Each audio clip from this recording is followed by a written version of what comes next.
trần gian tâm tôi xin đưa con trở về.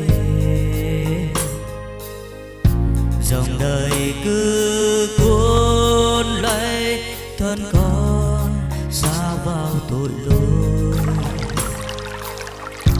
Bóng tôi vây quanh con che lấp đi ánh sáng đường con đi. Xin thật lên này cho con thêm đức tin Chúa ơi. Vì tôi con Ngài đã gánh bao nhiêu nhục thể đau đớn. Vì yêu con Ngài chịu chết trên thập tự. Vì tôi lỗi tại Cô Tha dòng huyết báo Chúa tuôn tràn. Vì tôi con chịu đau đớn Ngài gánh hết bao nhiêu nhục thể. Vì tôi lỗi của con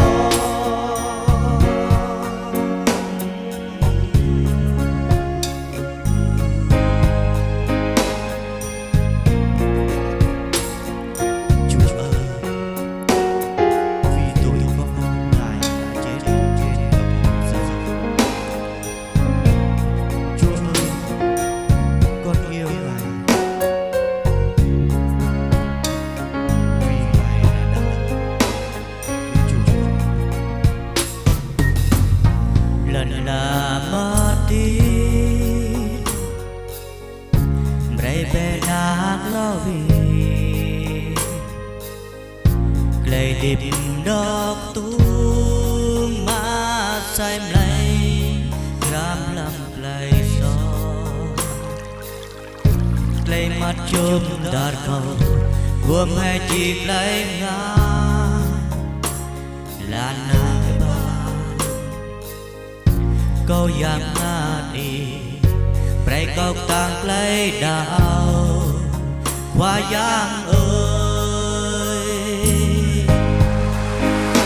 Lấy gió câu việc làm chi tương play play cả ruộng na vì doa khắp câu itu dia ti kayau bigal vì doa lấy gió ti Cô Tha ra im lẽ lẽ ti nốt năn lấy gió câu vì tu kenam việc làm chi tương play play cả vì doa lấy gió câu nhớ.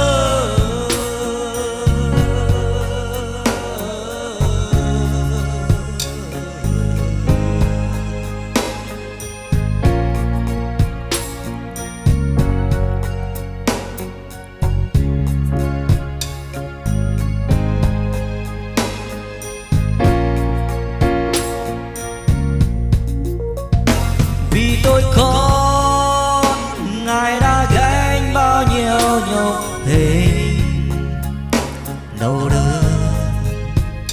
Vì yêu con Ngài chịu chết trên thập tự. Vì tôi lỗi tại Cô Tha dòng huyết báo Chúa tuôn tràn. Vì tôi con chịu đau đớn